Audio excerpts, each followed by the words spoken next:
Hello, everyone. My name is Mike Caprera, and it is my pleasure to welcome you to today's presentation, Video Accessibility Essentials. With a rapidly changing digital environment, digital accessibility is crucial for creating a truly inclusive world for everyone. For people with disabilities, it means equal access to online education, healthcare, employment, and e-commerce. In the age of social media, it even means equal access to friendship and social growth. Digital accessibility also fosters independence. It empowers users with disabilities to navigate websites, use digital products without assistance, and opens up a world of information and resources that they may not have had access to in the past. I have the pleasure of serving as the Chief Information Officer for the Viscardi Center, and I'm joined today by my esteemed colleague, Lily Bond, Senior Vice President of Marketing, 3Play Media. Welcome, Lily. We are so pleased that you could join us today to discuss this important topic. I'd like to start by noting that immediately following today's session, you'll be asked to complete a short survey about your experience. The Viscardi Center encourages you to please do so in order to help us continue to provide valuable sessions moving forward. Now, most of you are joining us through the WebEx platform and are hearing the audio by voice over IP through your computers. For the best viewing experience, I encourage you to please download the WebEx application from webex.com. For technical support during the training session, please post your issue within the chat window. For issues loading WebEx or downloading the add-ins, contact WebEx at 1-866-229-3239.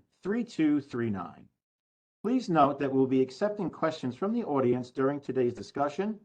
You can submit your questions by typing them into the Q&A window located at the bottom right of your screen. We are also live captioning this training session, which you can follow along with the captioning window at the bottom right of the screen below the Q&A window. You must open the window titled Multimedia Viewer to display the captioning. The captioning link is also available in the chat window located on the right of the screen if you wish to pop it out of the WebEx platform and into a web browser. And lastly, if you choose to use the automated captioning, you may do so by clicking the Close Captioning button located at the bottom right of the screen.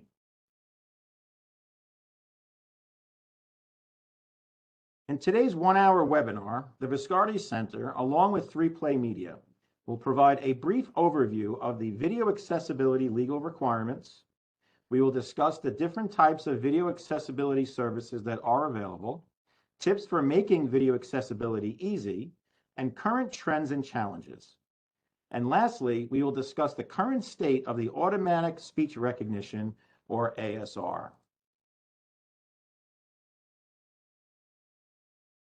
But before we get started, we would like for you to answer one quick question. This is being asked to provide a sort of baseline of participants' knowledge and comfort level with our topic today.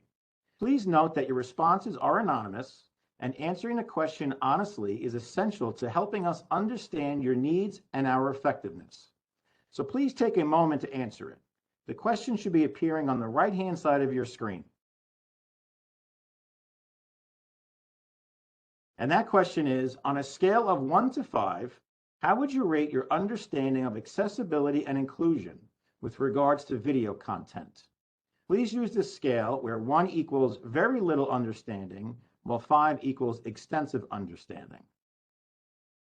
And then we'll give everyone a minute and WebEx to tally up the results.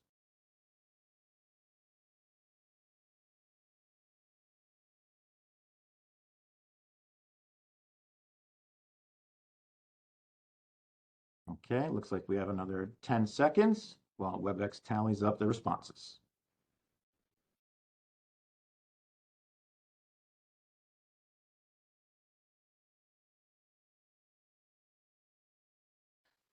Okay, so it looks like we have a lot of 2s and 3s and 4s. So hopefully today, after today's session, we'll be more on 3, 4s, and 5s. So thank you everyone for participating in the poll. And without further ado, I'd like to introduce to our guest speaker, who will guide us through today's session, Lily Bond. Lily serves as the Senior Vice President of Marketing at 3Play Media, the industry's leading provider of media accessibility services. Lily has published content on the topics of closed captioning and accessibility for over 9 years and currently oversees all marketing programs and strategies. Lily, the floor is yours.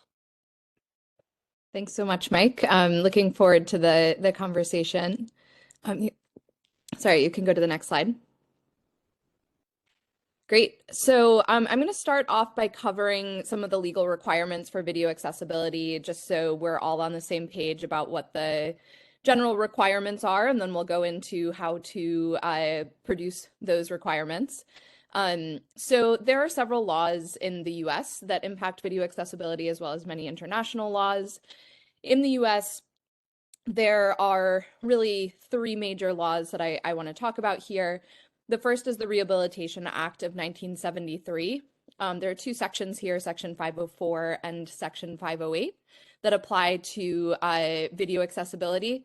The Rehabilitation Act is a broad anti-discrimination law that covers extremely broad civil rights for people with disabilities, and it was refreshed to include specific digital accessibility requirements under Section 508.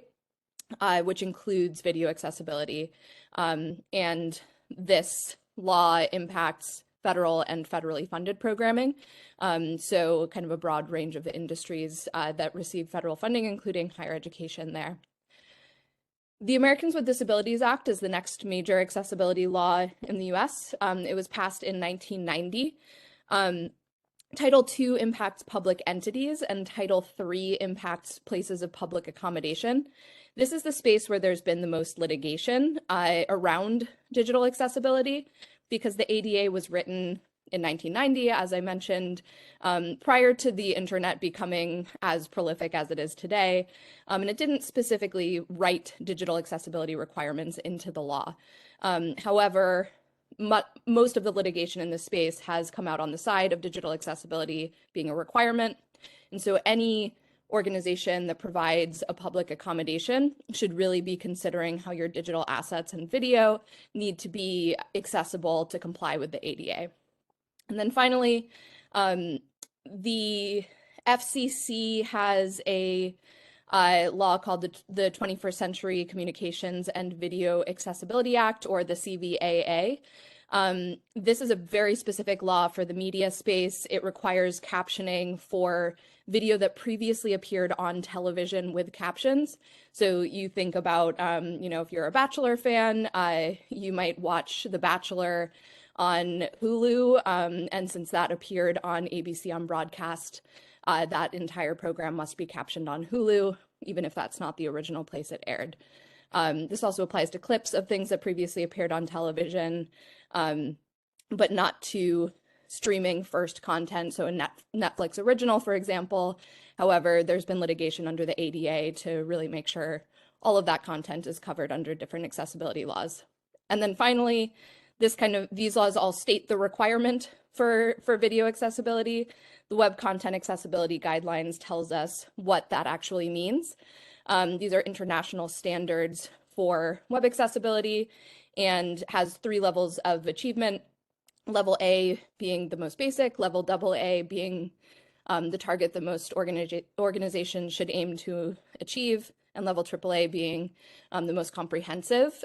So for video, this is going to include transcripts and captions under level A, live captioning and audio description under level AA, and then things like extended audio description and sign language interpretation under level AAA. And I'll go through more detail on what all of those mean next. Next slide, Mike. So in addition to compliance with legal regulations, there are a lot of other reasons why I think organizations should really be considering video accessibility. There are many benefits. Obviously, there are 48 million Americans with hearing loss and 24 million Americans who are blind or low vision. Huge population that you're missing access to and require this as a civil right. Beyond that, captions improve brand recall as well as behavioral intent. And 92% of users are watching video on mobile with no sound. So if you have no captions on those videos, you're going to lose a ton of engagement because there's no way to understand most videos on social media without sound or without captions. If you are in marketing, you might be familiar with SEO or search engine optimization. Google can't watch a video, but it can sure read a transcript. So adding captions and transcripts to your videos increases organic traffic to your videos and to your site by giving a broad range of keywords and a full transcript of text for Google to rank. Captions also improve comprehension and focus. There have been several studies on this, particularly on the impact of captioning for education and for student learning.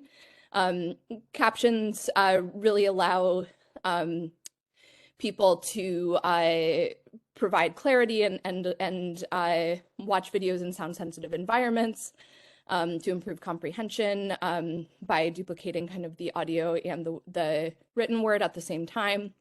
And it's also been shown that captions are really impactful for people with cognitive disabilities, things like attention deficit disorder, autism, to really help focus on a video and on the full video content. Next slide. Okay, I have a trivia question. I'm not going to ask you to respond to this publicly, but think about the answer yourself, and then I will let you know if you got it right. What was the first television show to air with closed captions? And Mike, let's go to the next slide. If you guessed The French Chef by Julia Child, you were right. This was the first program captioned out of WGBH in Boston, and really incredible first experience with captioning on broadcast. Next slide. Okay, so now I'm going to go into some detail on each of the specific video accessibility requirements. First of all, what are closed captions? Captions are text that has been time synchronized with the video's audio track, and they appear on screen while a video is playing. I want to clarify the difference between a few terms that you might hear in this space and make sure that everyone is on the same page about the differences. So closed captions assume that the viewer can't hear the audio. So they are providing both the spoken audio and any relevant sound effects and speaker identification that is necessary to understand the full audio of the video. Meanwhile, subtitles, which a lot of people will use interchangeably with the term captions, subtitles are really about translating the audio into another language, so it assumes that you can't understand the spoken audio language, not that you can't hear the video. So subtitles do not include things like sound effects because that's not the intention of the subtitle track. It is to translate a different language. The one caveat here is that in the UK, they use the term subtitles to refer to both captions and translated subtitles. So you might see that term if you're reading British content. And then transcripts contain only the text of the audio. That is typically not time-coded, and that would be a great accommodation for something like a podcast when there's no video element, it's just audio. Next slide. So what makes quality captioning? This is one of my passion points. I think quality closed captioning is absolutely critical. We're going to talk later about the introduction of speech recognition and where kind of the state of ASR for captioning lands. Spoiler alert, I do not think that speech recognition or auto captions are high quality enough to provide an accommodation. I don't think that we should be having the conversation about them being good enough when they are well below the 99% accuracy rate that is really required to create an equal experience. Even at 99% accuracy, that means that there are 15 errors in 1,500 words. So the kind of legal standard is that you want to achieve over 99% accuracy. And you should be striving for, as close to perfect here as you can. Some other requirements for quality captioning You want to try to use a non-serif font that is much easier to read quickly than a serif font. You want to keep caption frames to 1 to 3 lines with 32 characters per line, and it should last a minimum of 1 second on screen. The captions should move location if it's obstructing important visual elements. So for example, if you are watching a documentary and there's a little tag in the bottom, in the lower third of the video to describe the speaker on screen and their job title or something like that, then the caption track for that frame should move to the top of the screen. There are 2 types of captioning, verbatim and clean read. There are use cases for both. Verbatim is exactly the way the audio is spoken. So many of us have disfluencies in our speech. For example, I'm sure you've heard me say several times already today. This is all included in the caption track if you are using a verbatim caption style. Where you would want to use this for sure is in scripted television. If there is a disfluency in the speech, it is intended because it is scripted. Meanwhile, clean read will edit out some of those speech disfluencies. If I start a sentence and then restart it because I made a mistake 3 words in, it would give you just the kind of corrected sentence. So this is really preferred for something like a lecture where you might imagine a professor has a lot of speech disfluencies, might start and stop multiple times, makes a much cleaner experience for the viewer. So different use cases for both are acceptable in different use cases. And then there are some standards beyond kind of these best practices. WCAG, as I mentioned, kind of just states the general requirement for closed captioning. The FCC actually has specific caption quality standards which apply to things like the accuracy of the transcript. It should be as equal to the speech as possible, the completeness of the caption track, the synchronicity and the placement of the captions. So all of those standards we like to view as best practices generally beyond the use of broadcast. And then the DCMP has some great standards and best practices for captioning quality as well. And they have a caption key and a description key that you can find easily online. Next slide. So when I talk about accuracy, these acronyms will come back. WER is word error rate, and NER, I'm not actually sure, is an acronym for something specific, but it's called, we refer to it as NER. These are different measurement models for measuring accuracy. WER is a word error rate. It is a word for word measurement, exactly as the speech is spoken. The NER model is used more commonly for live captioning, and this is more of a meaning for meaning accuracy rating. So we at 3Play use the WER model because we think word for word is absolutely critical to provide an equal experience. Some organizations and some standards will reference NER for live captioning, where there's a little bit more leniency around the accuracy rate because it is happening in real time and you don't have the opportunity to go back and check things multiple times to make sure it's perfect.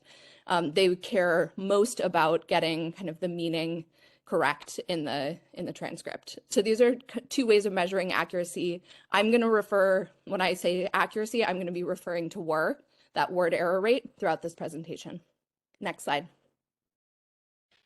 So there are multiple ways to create closed captions. There are DIY methods, in-house methods. Obviously, you can use a vendor. If you are creating captions, I recommend starting with an automated transcript. So for example, you can use YouTube. YouTube creates auto captions for every video that is uploaded, and then you can go in and edit them. That's going to be by far the easiest way to create a high quality caption on your own. Don't expect it to be fast, but it is going to be easier than doing it from scratch. The benefit of doing this is that it will give you the time codes for the caption track natively because the auto caption track will have those. If you're not using speech recognition as a starting point, you're going to want to mark the beginning time code of your video. Then you're going to want to transcribe the speech in a short window and mark the end time code. And then you're going to want to go to the next frame and do the same. Very tedious work to do it on your own. And it is very hard to get all of the time codes precise, but it is doable. There are a lot of different caption file formats. If you know you need something like an SRT or WebVTT caption format, these are the easiest to create on your own because it's pretty clear. There is a starting time code, then an arrow, then an end time code, and then the words that should be spoken within those time frames. If you need to deliver to something like YouTube or Vimeo, you're going to be able to use one of these formats. If you need to deliver to something like Netflix or Hulu, Apple, something more complex, they're going to require a much more complex caption format like a SMPTE format, and that actually translates all of the text in your caption frame into code. So you're going to want to stay away from doing DIY captioning if you know you have to deliver somewhere more complicated, because that is very, very difficult to do on your own. I've only met one person that is able to do that manually. And then, the third option here is to use a vendor. We are one vendor that provides closed captioning. There are many available, and really takes the work out of doing it yourself. There are, pros and cons to the decision you're making there. Next slide. So once you have your caption file, how do you publish it? So there are a few ways that you can add captions to video. The most common is that you're going to be using a video player like a YouTube, a Brightcove, Kaltura, Vimeo, and all of these video platforms take what we call a sidecar caption file. It allows you to upload your video and then separately upload your caption track, and the video platform will associate those two files, and then the user will be able to toggle the caption icon on or off. Encoded captions and open captions are both burned directly into the video file.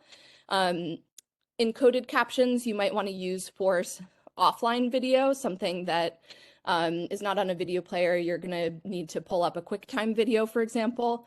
That would encode the captions directly into that video itself, and you can turn them on and off. And then open captions you could also use for offline video, but also are very common for social video.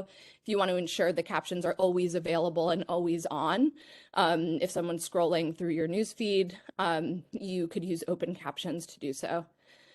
And then, if you're publishing video on a platform or on a self-hosted player online, if you're using a vendor, you can usually use an integration to basically simplify the workflow of publishing captions. You're not going to have to download and upload that caption file. Instead, you can just choose to post the caption file directly back to the integrated platform. Next slide. So all of that was about recorded closed captioning. Next, going to cover what are live captions. Live captions are the same thing, but in real time. These are typically used for webinars like this, for live events, meetings, and for broadcast television. There are a few ways to deliver captions live. A few terms that I'll reference here. Live professional captioning is live captioning delivered by a professional human captioner. CART is what you might be experiencing today in the multimedia viewer in WebEx. This is kind of delivery of captions by a human to a second screen. So it enables you to access captions in a lot of different platforms and use cases without having to integrate directly into the stream. And then ASR, or automatic speech recognition, also known as auto captions. These are captions that are delivered by speech recognition alone, so no human in the loop, just automated captions. Next slide. So there are a few ways to create live captions. As I mentioned, ASR is just straight technology. And then there are really two methods that the different human options use to create live captions. In traditional captioning, stenography was the most popular way to do this. A trained captioner is kind of rapidly typing speech into a specialized keyboard to produce the text output. More and more, the industry is moving to voice writing, where you have trained captioners who are re-speaking into specialized software to produce really high quality output in text. Next slide. Streaming live captions is much more complicated than publishing recorded captions. The easiest way to do it is by doing exactly what we're doing with this webinar, where you give the captioner access to the audio. They need to be able to listen to it. And then we deliver the captions to a second screen link. It's embedded here in the multimedia viewer, but it could also just be a web URL that anyone could access. There are also options to deliver live captions encoded directly into your stream. So for example, this is what you would experience on broadcast. You're going to be using a caption encoder to encode the caption tracked directly into the video stream for broadcast. You can also do this via RTMP, which is more of a digital encoding method to deliver captions kind of embedded as a 608 track directly back to a player like Brightcove, for example, or YouTube. And then similarly, automated captions, the main difference is that for automated captions, you do require kind of like that RTMP stream versus just being able to give a person a phone number or a person a Zoom link. It requires a specific API connection in order for the auto captions to post back. Next slide. So as I mentioned, there's a little bit more leniency around accuracy for live captioning because it's happening in real time. You still want to target around 98% plus for live captioning in terms of accuracy. When you have a human, that is possible. With automatic captions for live, you're going to end up probably in the 80 to 85% accuracy rate if you're lucky. If you have extremely high quality audio and a single speaker, you might get closer to that 90% accuracy for live. You also have a latency requirement for live captioning quality. Latency is how long it takes between when the word is spoken and when the caption shows up. Average latency, you want to target 3 to 5 seconds. You don't want anything longer than 10 seconds. It is extremely well accepted that that 3 to 5 second range is just what you need to expect for live captioning. You can't expect it to be happening exactly at the same time.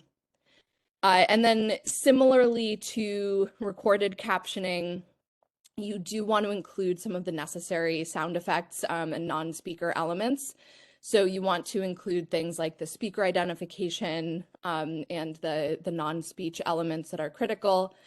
And you can also include, when you are ordering live captioning, things like vocabulary prep, if there are specific terms or brand names that you know are complicated or proprietary, always provide those to your captioners in advance so that they can review and prep and make sure that you have the highest quality output possible. Next slide. So for live captioning compliance, in the US, the FCC mandates live captioning for broadcast. As I said, it does allow some leniency for, I should say, accuracy around live captioning. However, it's still all of the FCC quality standards for captioning apply to live as well. And we want to be striving for as equal an experience as we possibly can for live captioning. In Canada, the CRTC, which is, the Canadian equivalent of the FCC, requires most broadcasters to caption 100% of their programs as well. They do use the NER standard for accuracy, which I mentioned, whereas the FCC uses the WER format. Next slide. So best practices for live captioning. You absolutely need a strong network connection. If your network goes down, there is no way the live captioner is going to be able to maintain that connection and deliver captions back for your program. And once you lose connection, 3Play has kind of a failover to ASR, and it'll fail back to a human when the stream is resumed. But in most cases, if you lose that connection, you're going to have to deal with some support issues trying to get a captioner back online. You want to use as clear speech and pronunciation as you possibly can. You don't want to speak extremely fast. I'm trying very hard not to do so myself. I tend to be a fast speaker, which I know is horrible for the captioners. It's best if you have a single speaker. If not a single speaker, then you want to make sure if you have a panel, for example, that they're not all speaking over each other. You want to give people time to pause, go to the next speaker. You also want good quality audio, good microphone, and as little background noise as possible. All of this gives the captioner the best opportunity to give you the best output possible. Next slide.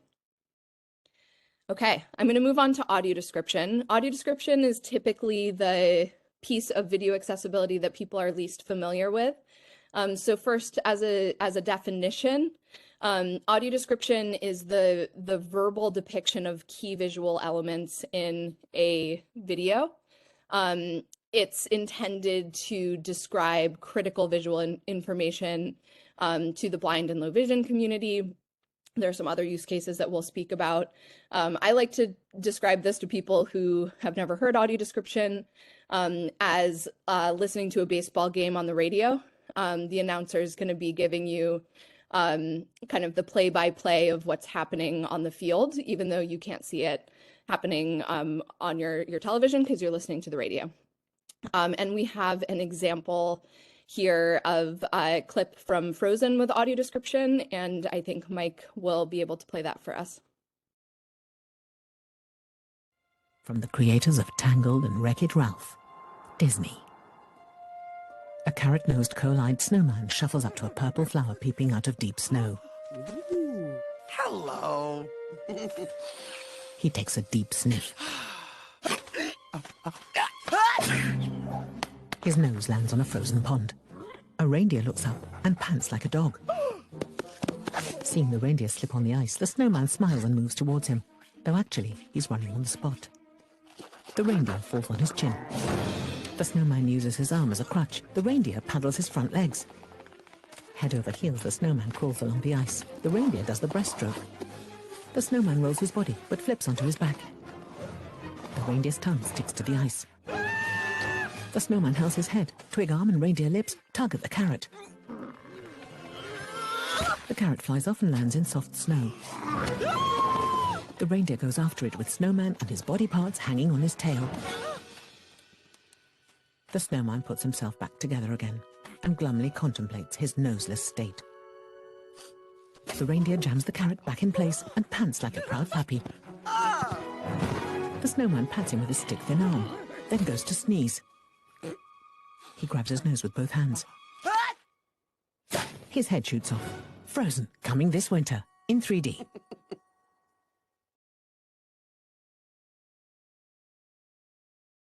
Great. So that is, I think, a very fun example of audio description. It shows how much a part of the cinematic experience audio description can be if done really well. I forgot to mention up front that there were no captions on the video. That's because captions and audio description are really different accommodations, and you would not include the description narration in the caption track. So since that was kind of a no speech video, that's why no captions appeared there. If it was a video that had a blend of speech and description, you would see captions covering the speech in the original video, and then the audio description coming in the breaks in speech to describe the visuals. Next slide. So obviously, when we talk about the benefits of audio description, the first, just like it is with captions, is access. Audio description is a critical accommodation for blind and low vision viewers. It is becoming more common, I would say, on particularly on streaming. It is mandated for a percentage of broadcast, but we are hoping that it will become more and more prevalent in time. This is a WCAG AA requirement, and most laws and litigation reference WCAG AA, so audio description really should be considered by any organization covered under any of the laws I mentioned, the ADA, Section 508, or the CVAA. It also gives people flexibility to view videos in eyes-free environments. There have been some interesting stories about people playing, Netflix videos with audio description as podcasts in the car, for example, or turning audio description on if you're watching a movie and you're cooking at the same time can help you to avoid missing something critical. And then it also provides important context. Audio description is designed to describe the critical visual information. So if you are kind of failing to recognize visuals that might be really important for context, audio description can help pull those out for you. Next slide. What makes quality audio description? So a few things. One, you want to make sure that the pronunciation, word selection, diction are all accurate, obviously. You want to make sure that the intended meaning of the program is conveyed. You also want to make sure that the tone of the audio description matches the program. So I think the Frozen example is a great example of that. Very fun, very energetic. You also want to make sure that you're prioritizing content to describe that is absolutely essential for the intended meaning. If there are 10 things you can describe and you have time to describe 2 of them, you need to prioritize that list and make sure you're getting to the most critical things. And then you need to make sure that it's appropriate for the intended audience. If it's a children's movie, you don't want to use really complex terminology, and you want to generally seek simplicity. Next slide. So there are 2 types of audio description. Standard audio description is that WCAG AA requirement. This fits audio description into the natural pauses of the video. Common use cases for this are, trailers like the one we just watched. That's a great example because they typically don't have much speech. There's tons of room to describe. A product video, you might have the same thing. In cases where there's very little room between speech, you want to consider extended audio description. This is a WCAG AAA requirement. Examples here are, webinars are great examples. Also, lectures. You think of the professor writing a lot of things and diagrams on the board and not describing any of them and speaking a mile a minute. That's going to be very, very hard to describe something really critical visually. Next slide. There are also 2 ways to kind of output your audio description track. There's synthesized speech, which is produced by machine technology. Then there's voice artist audio description. Pros of synthesized speech, it's going to be lower cost. It's going to give you a much shorter production and turnaround time. It may contrast with the tone of your content, whereas voice artist audio description is produced by voice artists, as the name implies. It's very creative, very authentic to human speech. Cons, very high cost, very long production time. Typically, if you're producing something like cinematic content, like a movie or TV show, the voice artist audio description is really going to give you the quality of experience that is really required for that. There's more leniency in the blind community from conversations we've had around content like lectures, where you're not really there for the experience of the cinematic environment. You just need the information. There seems to be more openness to things like synthesized speech for that output. Next slide. So to create audio description, I would say the easiest way to mitigate the need for audio description is to narrate visuals at the time of the recording. So there are very few visuals in this experience, but if, say, there were a diagram on this slide that were really critical, if I described that while I was presenting, I wouldn't need to add audio description because the description was already included in the original audio. You can create descriptions as text or as a web VTT file, which is time-coded. And then you can record those voice descriptions and merge it with the source audio. And alternatively, you can outsource for professional description, which will do all of that for you. Next slide. Publishing audio description is unfortunately not quite as easy as publishing captioning. You can do it in a few ways. One, you can publish a second video with description. So if you're publishing on YouTube, for example, in the description of your original video, you would want to include a link to a second version that is described. There are some players that support a secondary audio track. Word on the street is this is coming for YouTube, but it doesn't currently exist. Players like Bright Cove support a secondary audio track. Vimeo just introduced this. There are some players that support a description web VTT track where a screen reader would read the description. This is really not recommended because things like the timing can get off based on the speed settings in your screen reader, but it is an option. You can also use a text-only merged transcript that includes both the caption and the description text. This is also not enough to comply with WCAG AA, but is a way to produce description. And then some companies, including 3Play, provide kind of a plugin experience where you would embed your video, and then the plugin would be like an iframe that wraps around your video and the audio description track and allows you to play both at the same time. Next slide. So as I mentioned, many video players do not support audio description. There are a few that do it well and a couple that are emerging. And really, when you're looking at a video player, thinking about video players that you might want to purchase for your organization, you want to consider what accessibility features they support. So that audio description secondary track is one of them. Do they support an interactive transcript? Can they create like searchable experiences? Do they have the caption support? Are they screen reader accessible? Can you tab navigate? Next slide. Also want to mention that a lot of this is eased with integrations. So if you are using a vendor, most vendors integrate with most platforms.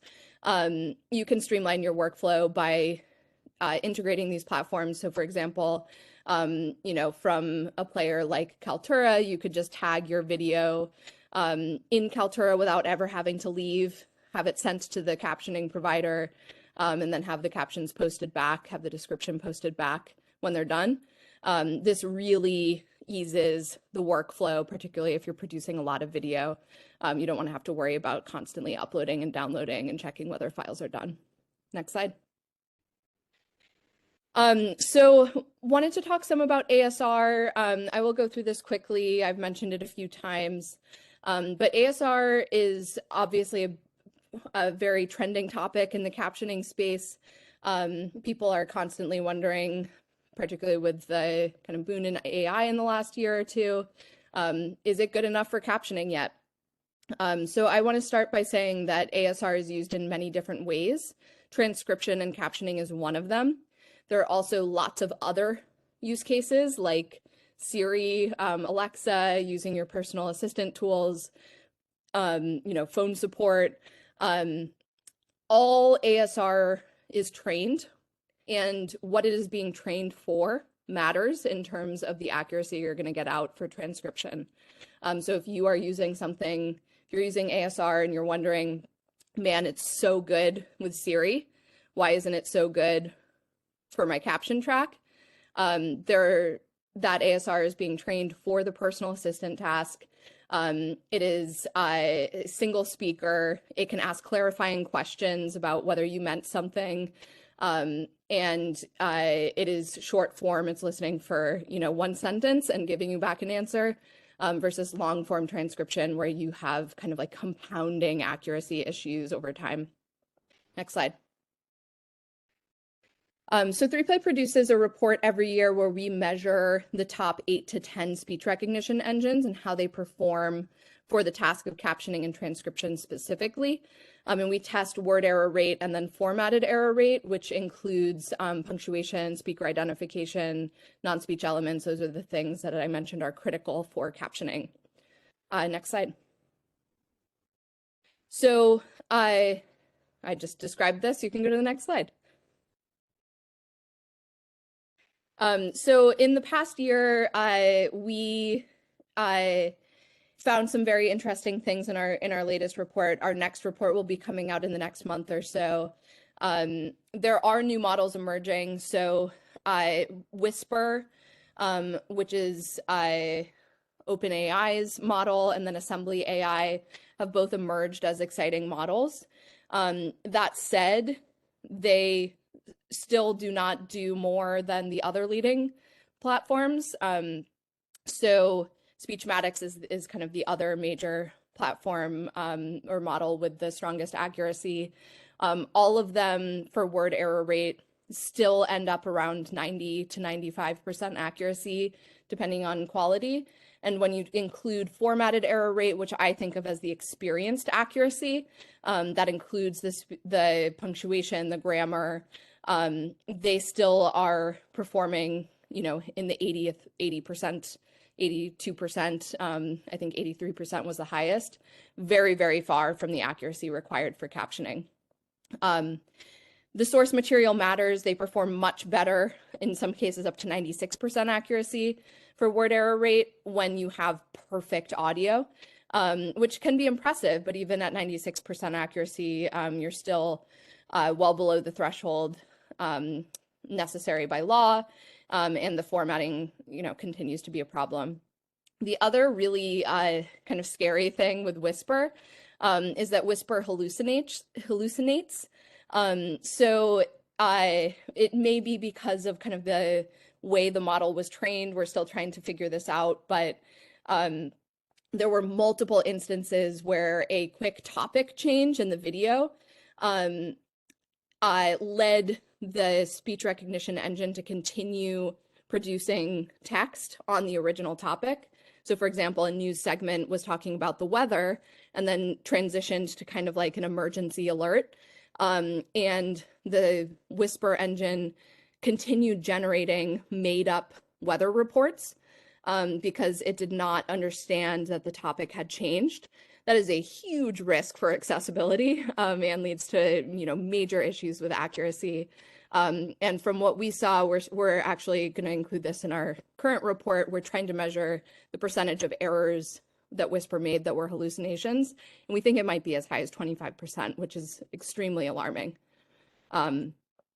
So still TBD there, but want to kind of highlight some of the risks with the kind of emerging technology and some of the hype around them. Next slide. And as I said, errors add up quickly. At 85% accuracy, 1 in 7 words is incorrect. And, the words that are wrong matter. On the screen is a clip of a video that JetBlue put out when the pandemic hit with their president. And the auto captions read, "Hello, my name is Joanna Garrity, and I'm JetBlue's president and chief operating officer."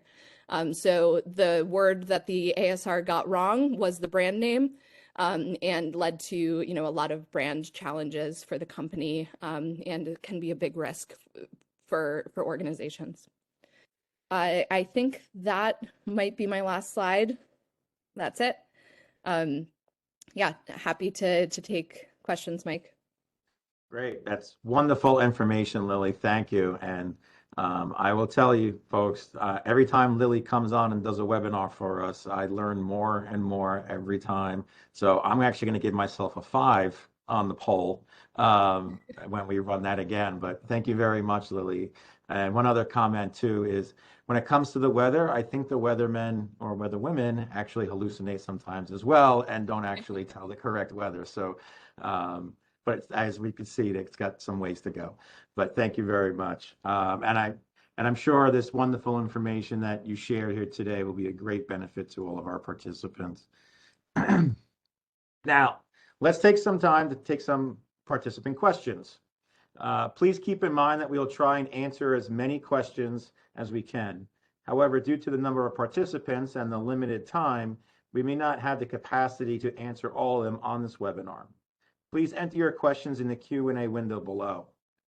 Now, to get things started, as we're waiting for some questions to come into the Q&A window. So Lily, with regards to publishing captions, is there a preferred method or best practice like closed versus open? Yeah, good question. We always recommend closed captions in 95% of cases. You want to give people the optionality to turn them on and off. But there are specific scenarios where open captions would be the preference. For example, I think social video is a good example. I also think if you're sharing a video at a conference, you want to make sure that the captions are embedded onto the video on the screen. It's not like each viewer in the audience will be able to choose whether they want the captions on or off. Those are some examples where open captions might be the right choice. Great. Let's see, we have a few here. Can you please elaborate on what platforms or learning management systems that 3Play Media can integrate with? Sure. So we integrate with over 30 different platforms, certainly all of the major video platforms, lecture capture systems, LMS systems, to name some of the big ones, Brightcove, YouTube, Vimeo, Wistia, Kaltura, MediaSite, Echo 360, Canvas, a lot of those. I think those are kind of like the big ones we hear a lot. But the list is longer than that, and you're welcome to look on our website under our integration section. Okay. Actually, we got quite a few questions that are starting to come in now. Hopefully we can get to most of them. Can live remote cart captioning be integrated with sophisticated audio, visual, and broadcasting equipment?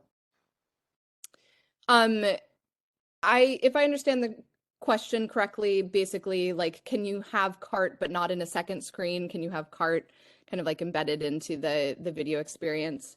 Yeah, I think what you're getting with cart is you're getting a live professional captioner, and we wouldn't call it cart, we would just call it live captioning or real-time captioning, but using an encoder and kind of like more sophisticated broadcasting equipment, either digitally with something like Wowza or for broadcast with something like Evertz or EEG, you can have that same high quality captioning experience in pretty much any experience that you want.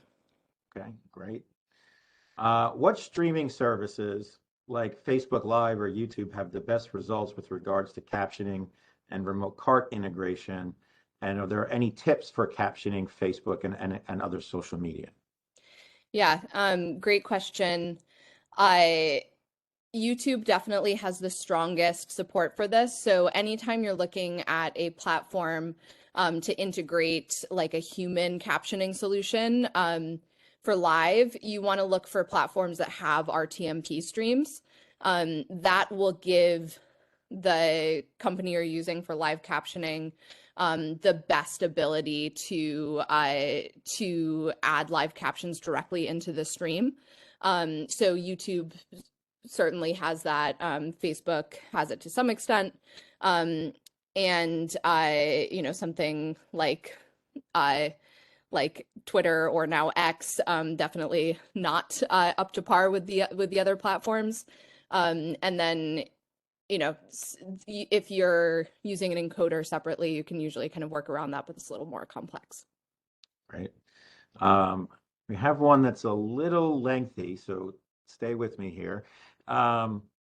The person or the attendee is asking if they're wondering if you can speak to options for audio description for video and TV products featuring wall-to-wall audio. For TV spots and PSAs that we produce, our approach has been to make the script as audio intuitive as possible and to also create a second version of the video posted online that features an audio introduction. This entails a narrator describing what you are about to view before the actual video plays. Yeah, I think that's a good solution. I mean, if you're, posting to broadcast, it's not like you have the flexibility to extend the length of the video to support description. The only option would be to produce the video for the spot length to include the description time as well. Otherwise, I think posting a second version with kind of full narration describing the critical elements online is a good alternative. And just one note that is important for audio description, particularly for TV spots, there tends to be text on screen. Including the text on screen in the audio description is one of the critical requirements there. Okay. We have time for just two more before we start wrapping up our event today. One is, how would you use audio description along with a voiceover in a prepared video? How would you use audio description along with a voiceover?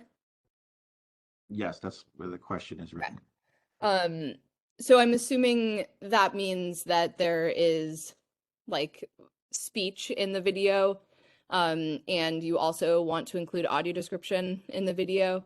I'm just going to assume that's the answer. Please correct me if I'm wrong. But you would have the kind of like original audio track that includes the speech. And then you would have kind of the audio description track, which would integrate into kind of like the spaces between the original voiceover. So you would kind of have both of them paired together to create a full output. Okay. And I guess the final question here is, I've read recently that a lot of the younger generation prefer captioning when watching videos. Could you provide any insight into this? Yeah, that is true. There's a lot of studies coming out. I would say beyond younger generations preferring captions, younger generations expect captions on video. So there have been some interesting studies. Verizon and Publicis produced a study that showed that something like 80% of people under, I can't remember exactly the age, I'll have to look up the exact stat, but a younger generation expect captions on video, and if you don't have it, then it is a negative association with your brand. So I also think we're seeing this more and more in college. We've heard a lot of disability services centers saying that, all students want captions. It's not just an accommodation for the deaf and hard of hearing anymore. Lots of different cognitive disabilities want captions, and really the younger generations, I think, particularly with COVID, got used to captions being available on video all the time, and are expecting that in video in a lot of different environments today. And I guess to follow that up, someone posted a comment that said, my 6-year-old daughter loves watching her cartoons and movies with audio description. Not sure why, but she's almost obsessed with it. I love that. So that's a great comment. Yeah. Okay, thank you, Lily. Well, we're approaching the end of our time today, so I'm going to begin wrapping up our session. One last item before we end our time together. I ask you to respond to one final question. Now, if you're feeling kind of deja vu, well, there's a reason. It's the same question that I had asked earlier at the beginning of the session. We're very curious to observe any differences in the group's response. So again, please answer it honestly. Doing so will help us evaluate our effectiveness. Please note that your responses are anonymous, and answering the question honestly is essential to helping us understand your needs and our effectiveness, so please take a moment to answer it. The question should be appearing on the right-hand side of your screen. And that question is, again, on a scale of 1 to 5, how would you rate your understanding of accessibility and inclusion with regards to video content? Please use the scale 1 equals very little understanding, while 5 equals extensive understanding. And then we're going to give the attendees and WebEx a chance to tally up the answers. I know I've already given my answer, and that is a 5.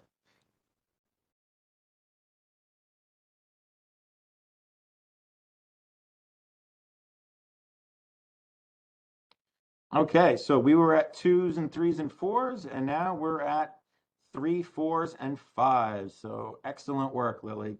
Nice job. Thanks everyone for completing that question. As I briefly mentioned earlier, immediately following today's event, you'll be asked to complete a survey about your experience. We strongly encourage you to please do so in order to help us continue to provide valuable trainings moving forward. If you would like to learn more about digital accessibility services at the Viscardi Center, please contact either myself or Jim Corporal, Digital Accessibility Coordinator at the Viscardi Center. Our contact information is now listed on the screen, or you can simply go to das.viscardicenter.org and simply fill out the Interested in Learning More form, and someone will reach out to you as soon as possible. This has truly been an excellent discussion, and I know we've barely scratched the surface on this important topic. Today's session has been recorded and will be made available on the Viscardi Center's website within 2 weeks from today and can be accessed for future reference. Lily, you've been absolutely fantastic, and we greatly appreciate you taking the time today to share your knowledge with us. And finally, thank you to our audience for joining us here today as well. We hope you enjoyed today's discussion. And just to remind you, the Viscardi Center greatly values your input, and we hope that you will complete the survey that will pop up on your screens immediately following this session. Once again, my name is Mike Caprera, and we thank you for joining us today. Have a great day.